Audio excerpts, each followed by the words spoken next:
నమస్కారం. గత కొన్ని నెలలుగా అంటే డిసెంబర్ 8, 2024 నుంచి ఏం జరుగుతుందో మీరు అందరూ చూస్తున్నారు.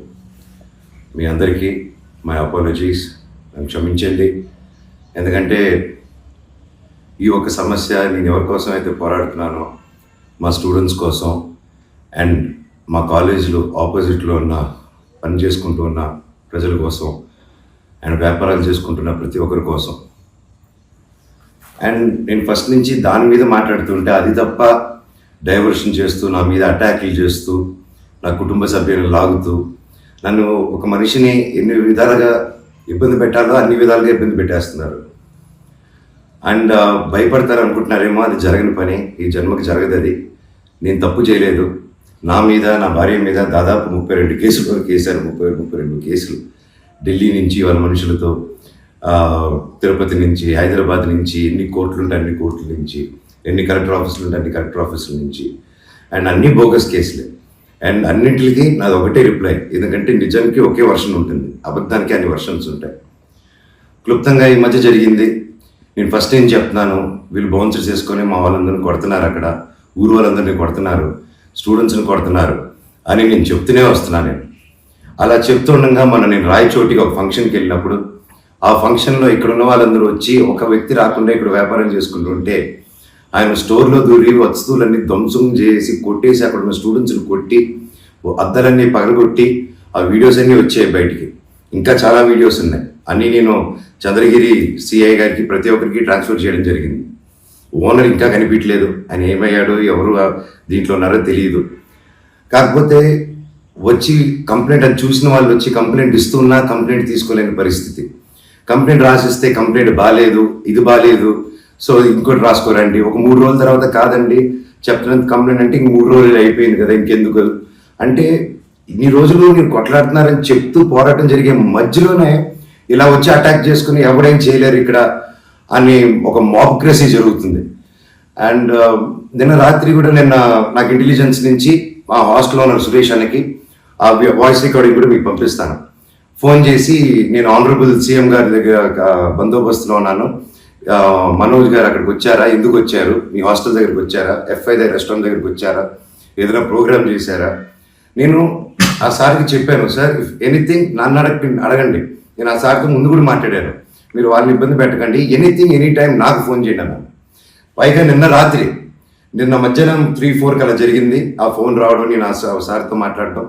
మళ్ళీ నిన్న రాత్రి నేను ఇక్కడ తెలిసిన వాళ్ళ రిసార్ట్లో ఉంటే ఇప్పుడు దాదాపు ఒక 15-20 ఇల్లు ఉంటాయి ఇక్కడ. వాటి మధ్యలో అన్ని దాటుకుంటూ సైరన్ వేసుకుంటూ 10:30కి వచ్చి నేను నా నెక్స్ట్ ఫిలిం డైరెక్టరు నా సిబ్బంది అందరూ కూర్చొని మేము అప్పుడే డిన్నర్ కూర్చొని తిందామని కూర్చున్నప్పుడు సరా వచ్చారు.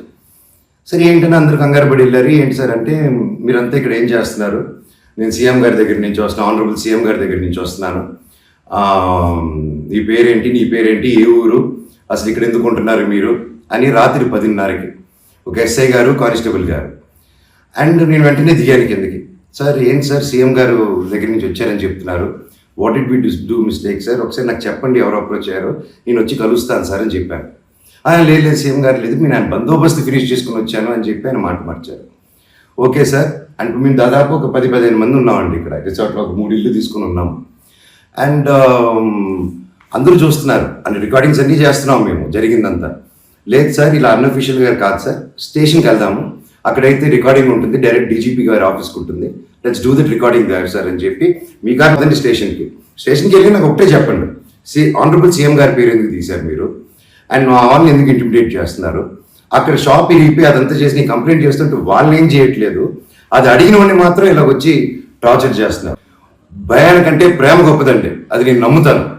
అండ్ నేను మళ్ళీ చెప్తాను, జరిగింది ఇది.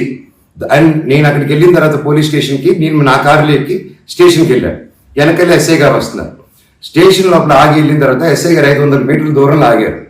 ఆగిన తర్వాత మా వాళ్ళు వెళ్ళి సార్ వెయిట్ చేస్తున్నారు, నేను ఎందుకు వస్తానని కారు తీసి ఆయన వెళ్ళిపోయాడు, ఆయన కానిస్టేబుల్ గారు. నేను లోపలికి వెళ్ళి హెడ్ గారు ఉన్నారు, ఇంకో కానిస్టేబుల్ గారు ఉన్నారు. అయ్యా కెమెరా ముందు మాట్లాడతామని చెప్పి, అయ్యా ఇలా వచ్చి నన్ను డిస్టర్బ్ చేశారు, ఎందుకు చేశారంటే ఎస్ఐకి ఫోన్ చేసి నేను తీయట్లేదు సార్ అంటే స్పీకర్ పెట్టండి అన్నాను, అన్నీ రికార్డ్ చేశారు. అండ్ అఫీషియల్ ఆ కెమెరా ముందే మాట్లాడుకున్నాం. దయచేసి పోలీస్ స్టేషన్లో జరిగిన రికార్డింగ్స్ కుదిరితే చూడండి, మీరు తెప్పించుకొని ఏం జరిగిందో. ఇదండి జరిగింది. అండ్ ఎస్ఐ గారు రాలేదు, ఎవరు రాలేదు, నేను ఎక్కడే వెయిట్ చేస్తున్నాను.